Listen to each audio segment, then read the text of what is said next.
오늘은 입학할 때 전교 꼴찌였는데 졸업할 때 전교 1등으로 올라선 듯 화려하게 변신한 우리 증시를 돌아보고 내년에도 불장을 유지할지 올해 조방원 같은 내년에 기대주는 어떤 업종이 될지 짚어보겠습니다.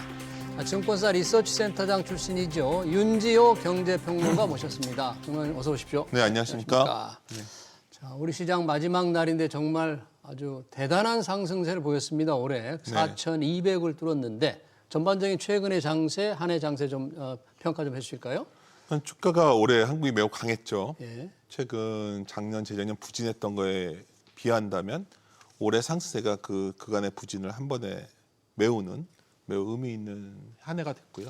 주가라는 게 우리가 올해 올라갔다. 그럼 무엇에 의해서 올라갔냐를 먼저 물어봐야 될 것 같아요. 무엇에 올라가요? 주가는 결국 우리가 굳이 따진다면 이익 곱하기 PER이라는 표현을 쓰거든요. 멀티플.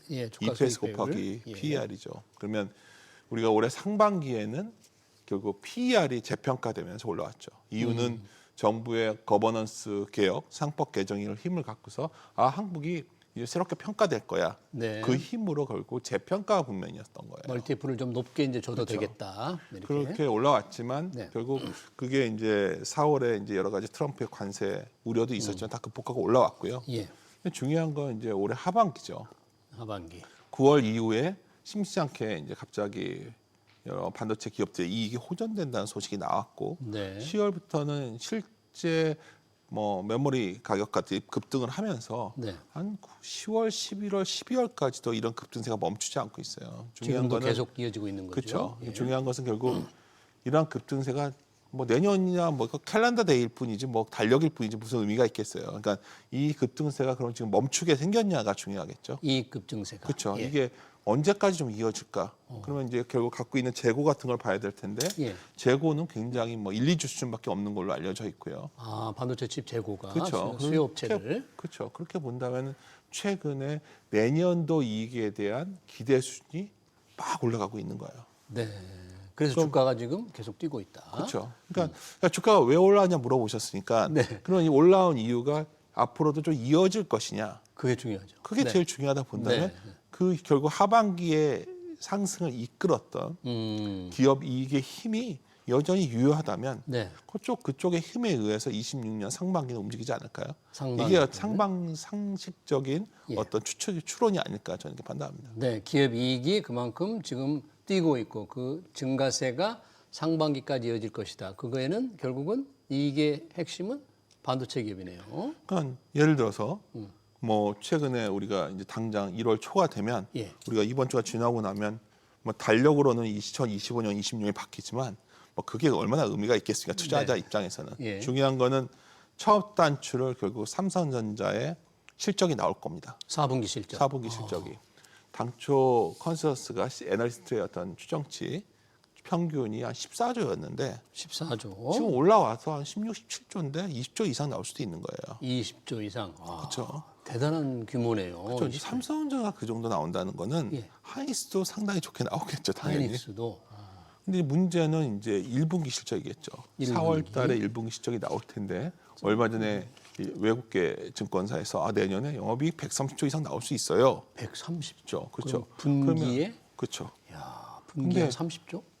내년 원래 우리가 한 달 전쯤에 삼성전자의 OP 컨센서스가 74조였어요. 74조. 최근에 올라와서 한 85조 되는데 한 100조만 된다 해도 지금 시장 전체의 코스피의 PER이 한 9배 초반으로 내려와요. 이익이 늘어나니까 주가 PER이 9.한 3배, 4배. 그럼 지난 평균치 보면 10.57배 정도니까 그것만 놓고 봐도 꽤 여백이 크죠. PER 보통 평균이 한 10.5 정도면. 네, 그러니까요. 거기에 맞춰 본다면 어떻게 될까요? 거의 5천 넘어가겠죠. 코스피 예를 들어서. 그러니까요. 삼성전자 수준이 된다면. 근데 문제는 지금 1분기가 정말로 한 내년 이익이 한 130조가 예상돼서 1분기가 진짜 30조 이상 나온다. 그러면 지금 9배도 안 되는 거겠죠, 시장이. 그러네요. PER이. 그러니까 제가 여기서 강조드리고 싶은 거는 매일매일 우리가 여기서 세계에서 무슨 일이 일어났고 오늘 미국 지표가 어쩌고 뭐 저쪽 이 얘기가 중요한 게 아니라 예. 주가를 구성하는 가장 강력한 추이는 실적이라는 거고 실적이라는 게 물론 우리의 기대에 비해서 앞서 꺾이기 때문에 네. 뭐 실적대로 주가가 가진 않죠. 또 증가율의 이런 폭 이것도 그렇죠. 다르죠. 증가율이 올라갈 때는 주가가 쉽게 꺾이기 힘들다는 거예요. 근데 지금은 올라가는 상황. 올라가는 상황이니까. 예. 그래서 저는 그렇다면 여기서 중요한 게 지수가 올라가면 뭐 하겠습니까? 올해 70%가 올랐지만 네. 성과가 그 정도 나은 사람이 얼마나 될까요? 아마 평균 수익률 우리 개미들 동학개미라고 합니까? 국내 주식 평균 수익률 한 30%는 안 될 거예요. 이 평균. 그러니까 결국 우리가 여기서 물어봐야 되는 거는 예. 그럼 내년에 시장이 좋냐 나쁘냐에 앞서서 지금 갖고 있는 포트폴리오가 어떤 상황이냐가 제일 중요할 것 같아요. 결국 그렇죠. 내가 내년에 무슨 주식이 있느냐가 중요한 거죠. 근데 그게 기준이 뭐냐는 거죠. 그게. 기준이 뭐냐고 물어본다면 예. 결국 내년에도 상반기 최소한 네. 1분기, 2분기는 뭐 1분기는 최소한 그럴 것 같아요. 뭐 우리가 너무 멀리 보지 말고 예. 1, 2, 3월을 생각한다면 네. 결국 실적이 좋게 나오는 수출주 중에서 수출주 중에서 우리나라를 대표하는 기업들, 네. 소위 마진을 확보할 수 있는 기업들, 네. 글로벌하게 경쟁력을 갖고 있는 기업들, 들이 어디냐? 그 기업들에만 집중해야 되는 예. 나머지까지 온기가 확산되지 않는 그런 집중 투자의 장세가 전개될 가능성이 높다는 겁니다. 집중 투자의 장세 그러니까 그리고 분산 투자를 크게 하는 데도 수익이 나는 장이 아니라 예. 일부 종목에 굉장히 집중해야 되는 거죠. 수출로 돈을 벌어들이는 지배를 할 수 있는 가격을. 그럼 지금 환율도 지금 환율이 그동안 계속 오르다가 물론 이제 최근에 정부가 네. 강력한 개입을 하면서 조금 떨어지고는 있습니다만 그래도 뭐 1,430원, 40원이거든요. 이 효과를 수출 기업들이 좀 많이 볼 수 있을까요? 일단 우리가 찍히는 숫자는 예. 원화로 환산되기 때문에 그렇죠. 수출 기업들의 실적은 더 좋아지겠죠. 그러니까 반도체도 좋지만 네. 자동차도 좋게 나올 거고 자동차 조선도 수출 좋게 많이 나올 하니까. 거고 조선. 화장품 내에서 글로벌하게 수출이 잘 되는 기업 숫자가 잘 나올 거고 예. 뭐 그러한 수출 기업들의 숫자는 매우 좋아질 확률이 높고 네. 일단 그것들이 다 합쳐진 게 코스피 전체의 이익이라고 본다면 사실 아까 주가는 EPS 곱하기 PER에서 예. EPS의 힘으로 소위 1분기가 상당히 견고하게 네. 주가가 올라갈 수 있다는 시각은 아마도 유효하지 않을까. 저는 주당 생각합니다. 순이익이 얼마 순이익을 내느냐. 그 순이익을 낼 수 있는 기업들이 어디냐. 그 기업들은 수출을 주도하는 기업 중에서 그래도 그 업종에서 가장 톱에 올라온 회사들을 조금 주목을 해야 되겠네요. 그렇죠. 뭐 실제 숫자가 찍히는 거 그래서 뭐 이런 말씀 드리면 그거는 뭐 여의도에 있는 사람들이 하는 얘기지 하시겠지만 주가만 바라보고 있으면 아무것도 안 된다는 거예요. 우리가 결국 주가라는 거는 기업의 그림자일 뿐인데 예. 제가 이렇게 느꼈을 때 많은 분들이 오늘 주가가 어디 가격이 떨어지면 팔고 어디가 올라가면 줄이고 이런 접근은 여전히 유효하지 않고요. 예. 우리가 지금 본질적으로 물어봐야 되는 거는 예.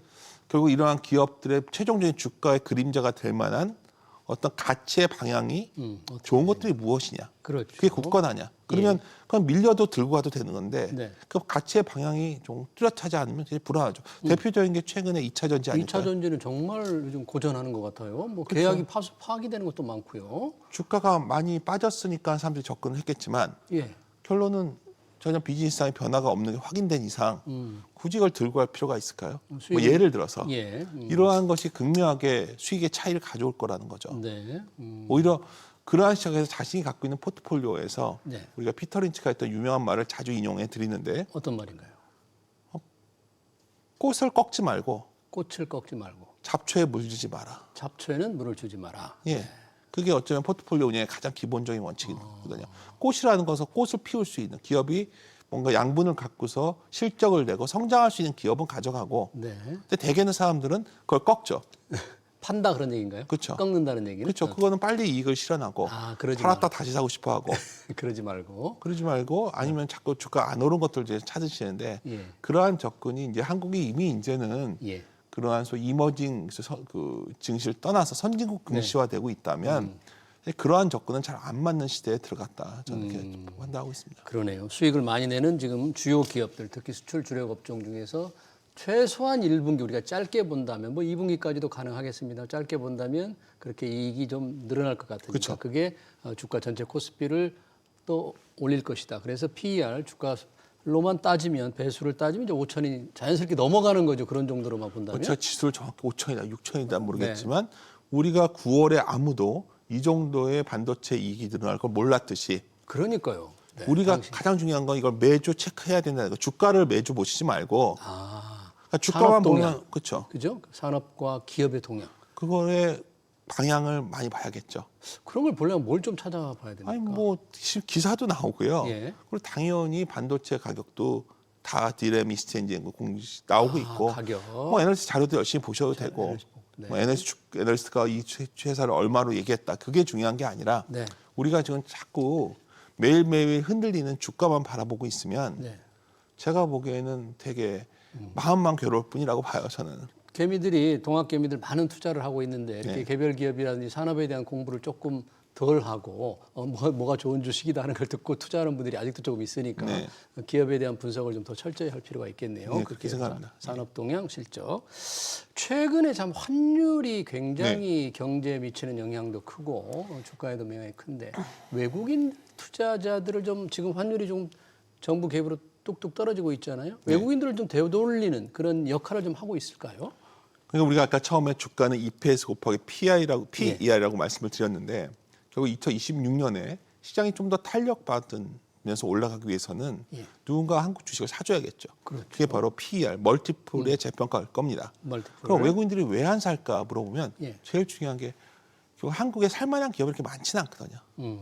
기업이. 네. 한국에서 우리가 현재 들어오려는 투자자들은 아마도 좀 더 과거에 비해서 더 세밀하게 보는 사람들인데 예. 굳이 내수를 살 거면 네.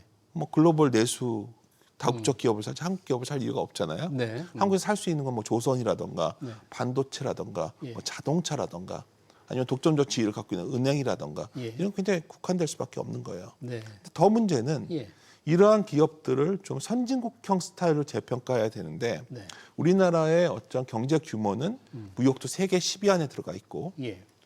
경제는 이미 선진국에 들어가 있다고 알려져 있잖아요. 네. 그렇죠. 근데 우리나라의 주식시장은 네. MSCI 기준이지만 이머징 증시에 속해 있어요. 예, 아직 여전히 그렇습니다. 네. 그러니까 자금들도 선진국 자금이 못 들어오고 있는 거죠. 예. 왜 못 들어왔을까 물어본다면 우리나라 사람들은 이미 선진국이 됐기 때문에 네. 국민들은 당연히 성장률 격차가 있는 나라에 투자를 합니다. 원화가 왜 약하냐? 결론적인 거는 한국과 미국의 성장률 격차가 심해서예요. 그렇죠. 그게 본질적인 올해 이유죠. 1% 우리는 안 되고 미국은 뭐 그렇죠. 3%가 되니까. 더 좋은 나라 돈이 가는 걸 어떻게 막을 수가 있겠습니까? 예. 기업들도 국내에서 생산하는 것보다는 해외에서 투자를 해야 되기 때문에 네. 돈을 파킹해 놓는 거죠. 해외에다가. 그렇죠. 그러다 보니까 우리가 계속 달러가 국내로 유입이 안 돼서 문제라면 예. 방법은 하나입니다. 외국인들이 우리 주식과 채권을 사게 해야 되는데 그럼 왜 안 사고 있냐? 예. 우리 규제는 70년대에 멈춰 있거든요. 우리나라 외환은. 정부 외환 관련 규제가. 그러니까 경제 무역 규모는 이미 우리 선진국 무역 규모가 규모되는데. 많은 분들이 착각하시는 게 무역 규모와 한국의 어떤 우리 경제 주체들의 해외 투자 규모와 어느 게 더 크냐 물어보면 예. 많은 분들은 무역이라고 생각하세요. 무역이 더 크지 않아요? 아니에요. 이미 투자 규모가 더 큽니다. 예. 결국 우리나라를 결정짓는 거는 결국 이러한 투자 자금의 흐름이라고 본다면 외국인들이 한국 증시를 선호하지 않는 거. 왜 한국이 MSCI 선진국 지수도 안 되고 있냐? 예. 외환에 대한 이동이 매우 막혀 있어요. 외환 규제. 더 직설적으로는 예. 무역 규모는 세계 10위 안에 들지만 원화는 세계 어느 나라에서도 사용하지 않습니다. 네, 우리 뭐 국제적인 뭐 돈이 아닌 거죠, 우리는. 우리가 모자란 것도 있겠지만 예. 더 중요한 거는 우리나라의 원화에 대한 규제가 너무 세거든요. 네. 그래서 제가 봤을 때는 아마 다음 단계로 네. 우리가 추진해야 되는 거는 결국 MSCI 선진국 지수 편입하기 위해서 뭐 24시간 외환 거래라든가 네. 이러한 어떤 유통시장 변화도 있어야겠지만 결국 우리나라 금융기관들의 어떤 원화 대출 외국인한테 원화의 약간 국제화 원화의 국제화. 규제를 풀어야 가능한 거거든요. 네. 그래서 이런 것들이 된다면 외국인들이 아마 한국 증시를 더 선호하지 않을까. 저는 뭐 정부 당국에서 그런 식으로 방향으로 좀 갔으면 좋겠다. 그래도 이제 아직 좀 이렇게 갈 길이 판단하고 조금 머네요. 네. 지금 상반기까지는 아니고 내년 1분기까지만 해도 우리 주요 기업들의 실적 전망이 좋다는 점을 우리 윤주호 평론가께서 말씀해 주셨는데 일각에서는 그럼에도 불구하고 내년 증시를 조금 뭐 비관적으로 보는 분들도 있더라고요. 지금 시장이 뭐 과대평가돼 있다. 우리 거시 경제라든지 뭐 수출 증가율이라든지 이런 거에 비해서 과대평가돼 있어서 좀 코스피가 더 떨어질 것이다. 삼성전자, 하이닉스도 지금 너무 높다. 이렇게 주장하는 분들도 있던데 혹시 그런 부분에 대해서도 뭐 그렇게 보실 수도 있겠죠. 예. 근데 대개 그 사고는 과거에 엇매여 있는 거겠죠. 과거에 엇매여 예를 들어서 우리나라 경제가 네. 주식시장은 경제의 그림자일 뿐이다 생각하는 거죠. 경제. 그러니까 실물 경제가 여기에 있는데 금융시장이 이거보다 더 커지면 비싸다. 이게 바로 버핏 지수라는 거예요. 버핏 지수. 명목 GDP와 예. 주식의 시가총액을 비교하는 거죠. 예. 한국은 이게 비슷하게 갔어요. 지금은 근데 경제보다 시가총액이 더 커져 있기 때문에 100% 넘었습니다. 그러니까 비싸다고 얘기를 하는 거죠. 네. 근데 미국이나 일본이나 특히 일본은 여러 경제적인 문제를 결국 금융시장, 주식시장의 부양을 통해서 해결했는데 그런 나라들의 특징은 예. 실물 경제보다 금융시장이 훨씬 커집니다. 어. 일부에서는 그거에 대해서 신자유주의다 공격할 수 있겠지만 금융자본주의라 공격을 할 수 있겠지만 엄밀히 우리가 물어보자고요. 국내에서 일자리를 많이 만들 수 있을까요? 지금 뭐 해외 기업들이 국내에 와서 많이 투자를 해야 되는데 투자를 안 하니까 일자리가 생기질 않습니다. 국내 기업들도 안 하겠죠. 왜 해외로 다 투자하고요? 그러면 급여 소득자 급여가 크게 늘 수 있을까요? 안 늘어나죠. 자영업도 다 안 되겠죠. 그렇죠. 보통 이렇게 실물 경제가 정체된 나라를 선진국이라고 합니다. 실물. 성장이 멈춰 있는 거죠. 예, 예. 이런 나라들은 어디에서 소득을 창출해야 되고 예. 부를 창출하냐? 금융에서 금융 창출한 쪽에서. 겁니다. 네. 그러니까 제가 다시 말씀드리지만 저는 예.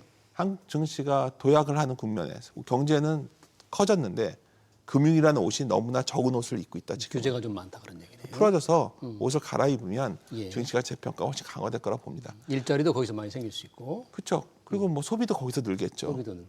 미국 대통령들은 예. 주식시장에 굉장히 민감하지 않나요? 우리도 요즘 이재명 대통령 좀 민감해진 것 같아요. 그런 식으로 우리가. 변해가고 있는 어떤 흐름이라 보고 있어서 시장을 비관적으로 볼 수 있는 부분도 있겠지만 예를 들어서 당장 1월 초가 되면 예.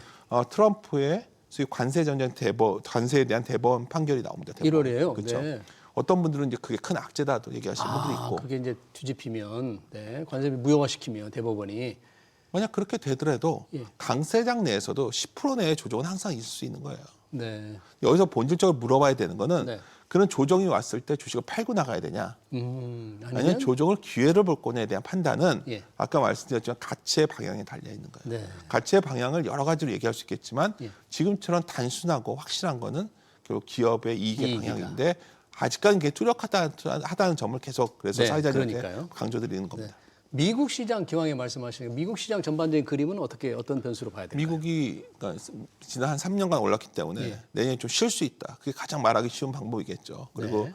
최근에 어찌 됐던 간에 미국은 굉장히 투자 의존적으로 경제가 왔기 때문에 투자의 증가율이 좀 주춤하면 미국 경제 주식시장도 좀 주춤하지 않을까. 네. 뭐 그 정도 공감대가 있는 것 같아요. 네. 근데 이제 중요한 건 여기서 고민은 뭐 미국 증시를 떠나서 이런 거 아닐까요? 미국 증시가 무너진다면 결국 AI 버블의 본질은 미국에 있기 때문에 그렇죠. 그러니까 미국이 무너진다면 우리도 자유롭지 않은 거 아니야? 이것이 고민되는 거죠. 그렇죠. 근데 제가 보기엔 당장 무너질 가능성은 높지 않습니다. 네. 왜냐하면 여러 가지 투자의 문제가 생겼지만 뭐 예를 들어 대표적인 오라클 얘기를 많이 하는데 네. 그게 전반적으로 확산되었다면 미국의 신용 스프레드가 급등을 했어야 돼요. 네. 오라클의 CDS 프리미엄 같은 거 올라왔지만 네. 미국 전체 CDS 소위 그 하이힐드 스프레드 같은 거는 굉장히 낮은 수준에 머물러 있거든요. 네. 결국 미국이 아직까지 그런 상황은 아니다. 그렇다면 저는 오히려 언제가 좀 겁이 나냐면 미국은 언제쯤요?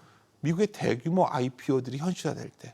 대규모 IPO들 공급 물량이 많아지는 그때. 그렇죠. 우리가 과거 주식시장에 버블이 터질 때의 특징은 예. 다른 뭐가 망하는 경우도 있지만 예. 많은 경우에 그 사전적으로 대규모 기업들이 공개를 합니다. 뭐 오픈AI는 뭐 이런 겁니까? 공개하려고 준비하는데. 대표적인 게 스페이스 X 아닐까요? 스페이스X. 그렇죠. 네. 내후년 정도면 할 것 같은데 예. 근데 그것들은 오히려 좀 유심히 보셔야 된다. 진행이 될 건데 당장의 일은 아니라는 거죠. 네. 그래서 뭐 미국 증시도 내년에 뭐 그렇게 뭐 시장에서 일각에서 제기하는 소위 버블 붕괴론 내지 주가 조정이 깊어질 거라는 거에는 동의하지 않고요. 예. 하지만 내년에도 미국과 한국 중에 선택해야 된다면 어디가 나을까 물어본다면 예. 여전히 미국은 투자를 해야 되는 나라고 투자를 위해서는 한국의 기업들이 필요한 상황입니다. 예. 한국은 여기서 과실을 딸 수 있는 예. 그러한 해가 25년에 이어서 26년도 가능하다는 게 제 생각입니다. 투자 수익률 전망에서 본다면 지금 방금 미국이냐 한국이냐 이제 일반 기업 투자도 말씀하셨는데 주식 투자 수익률 전망에서 본다면 미장이냐 국장이냐를 혹시 따져본다면 방금 전 말이 국장이 낮다는 거죠. 국장이 낫다. 미국은 투자를 많이 해야 되는 나라인데 그거에 대한 부담이 커지고 있고 그러니까 투자를 많이 하면 아무래도 비용을 많이 쓰겠죠. 예. 최근에 오라클이 문제가 된 거는 프리캐시플로우, 흔히 말하는 FCF가 예. 마이너스가 돌았기 마이너스니까. 때문에. 그렇죠. 근데 우리나라는 지금 현재 현금 창출 능력이 매우 뛰어난 기업들이 나오고 있지 않습니까? 네. 왜냐하면 마진을 많이 받을 수 있으니까. 예. 근데 투자라는 걸 보실 때 뭐 이익이 얼마냐, 매출이 얼마냐, 본질적인 건 기업이 얼마나 현금을 만들어내냐에 있다고 볼 때 예. 그런 기업들이 현재 한국에 뭐가 있는가 물어보면 예. 꽤 많이 보인다는 거죠. 그것이 모여져서 한국 증시를 버티목이 되주는 거지 예. 모든 기업이 다 이렇게 이익을 창출하고 있는 건 아니거든요. 그러한 시각에서 바라본다면 확실히 미국보다 한국의 그런 기업들이 네. 더 단단하다. 지금 현재는. 이렇게 전반적으로 그런 전망 속에서도 여전히 미국에 투자하는 서학개미들의 순매수가 훨씬 많았던 것 같고 네. 많은 경제학자들은 또 여전히 미국 주식의 상승률 좋은 투자 대상을 꼽으라 그러니까 미국 주식을 뭐 1등으로 꼽았다 이런 보고서도 있더라고요. 미국이 좋죠. 네. 왜냐하면 한국에서는 상상하는 기업이 없거든요. 우주에 투자하고 싶다. 많은 사람들이 여기 나와서 아마 우주 얘기를 하겠지만 어느 기업이 있죠 우리나라에? 그러네요. 미국에는 우주에 관련된 기업이 있죠. 예. 로봇 관련 기업도 우리는 아무리 생각해도 제가 보기에는 현대차 정도밖에 없는데 예. 우리나라 조그만 로봇 회사들이 과연 부품 그것이 얼마나 시장에 네. 영향을 주겠어요. 근데 미국에는 로봇 회사들이 있죠. 예. 그런 측면에서 미국 증시는 훨씬 매력적이죠. 원하는 상상하는 기업들이 있으니까. 하지만 단점은 또 하나가 뭐가 있냐면 예. 우리가 생각보다 아까 기업을 중장기적으로 들고 가기 위해서는 결국 이러한 기업에 대한 이해도와 소위 중간중간에 업데이트가 있어야 되는데 그렇죠. 잘 알아야 그런 되는데. 면에서 예. 약간 뭐 잘 되시면 그렇게 하셔도 되고 좀 두려울 수도 있고요. 전 불편할 수도 있다는 불편할 거죠. 수도 있고요. 그런 점에서 한국 내에서도 그런 소위 글로벌리하게 봤을 때 예. 선택받을 수 있는 기업이 있다는 것을 잊지 않는다면 그 기업들이 우위에 있다는 거지 모든 기업이 미국에 대해서 우위에 있다는 말은 아닙니다. 그러네요. 지금 반도체주가 내년 1분기 최소한 이렇게 수익 실적 증가 전망이 높은데 그걸 이제 삼성전자 아까 말씀하신 대로 내년 영업이익 분기 30조가 될 수도 있고 SK하이닉스도 늘어날 텐데 어떤 기업의 수익률 기대치, 주가 상승 기대치가 좀 더 높을까요? 두 중에.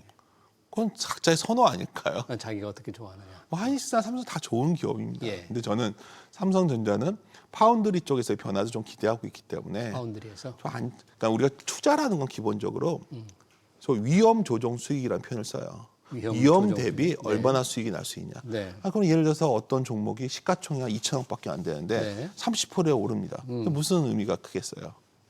위험은 매우 큰 주식이니까. 그렇죠. 시가총액이 뭐 10조인 회사가 예.